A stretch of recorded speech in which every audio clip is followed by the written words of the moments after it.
All right, everyone, today's going to be a lot of fun. We're going to dress up some basic chords. I know sometimes when my students play all the open chords that they learn, they always have questions about how do you make it a little bit more exciting. You know, at first you're just trying to get the chords to sound good, but later you want to dress them up a little bit because you sort of get tired of the same sounds when you're playing. There's a lot of ways to do that. You can also change your picking, but for today we're going to actually use just our fretting hand, and we're going to do a couple little changes to make each chord a little bit more interesting. And so for the YouTube version, we're going to just do a few of the forms today. You can go to the website for the full version. We'll do all 5 forms, major and minor, over there. But today we'll just do a little demonstration of what you can do with just a few movements for open chords. So let's start off thinking caged, okay? So we have C as the first form. If you make a C shape,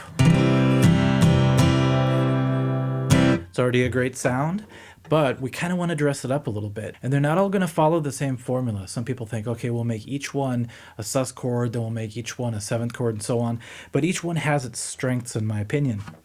So I'll show you my favorite, okay? So from the first form major, a really simple way to dress this chord up is to take your pinky and to put it in 4 different places. So the first thing you can do is you could put it on the 1st string 3rd fret. Sounds like a Jayhawk song.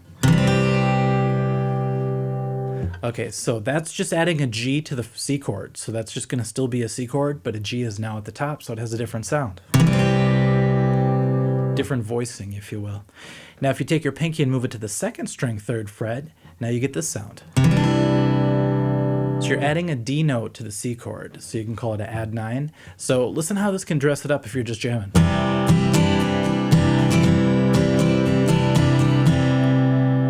Cool way just to add something new to the chord.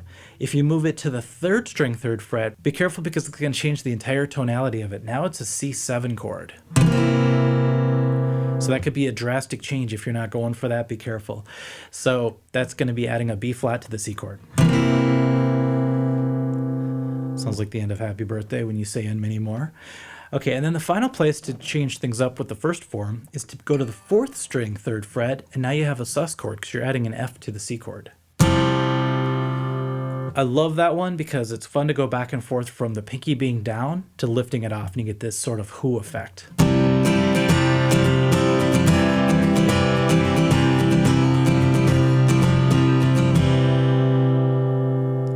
It's a great sound to add that.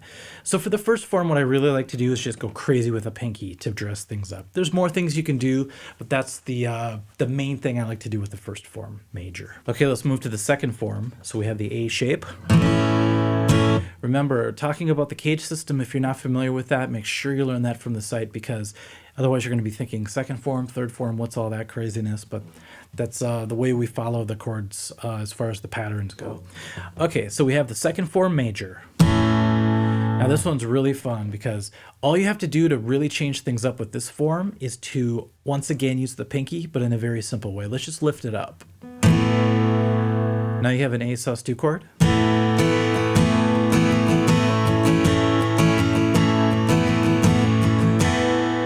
That's a fun one to do if you're starting the song and you're just playing an A major. Throw that in there for a little bit of a different effect, kind of a nice mellow effect.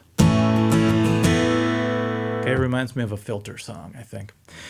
All these remind me of some songs, so I'm just going to be bringing out all the comparisons today.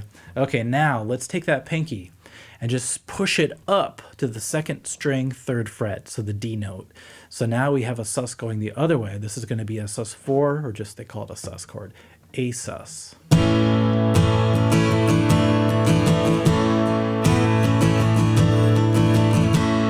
Now if you use both the sus2 and the sus4, oops, I just broke my tuner. You get sort of this like, it's like a Don Henley sound.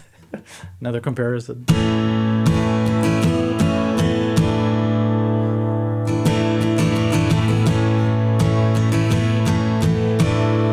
I think the song's called Heart of the Matter. Sounds like that. Great sound. All right, so for that shape, it's the pinky. Unless you use this way of playing that chord shape, then the ring finger will have to do a lot of the work.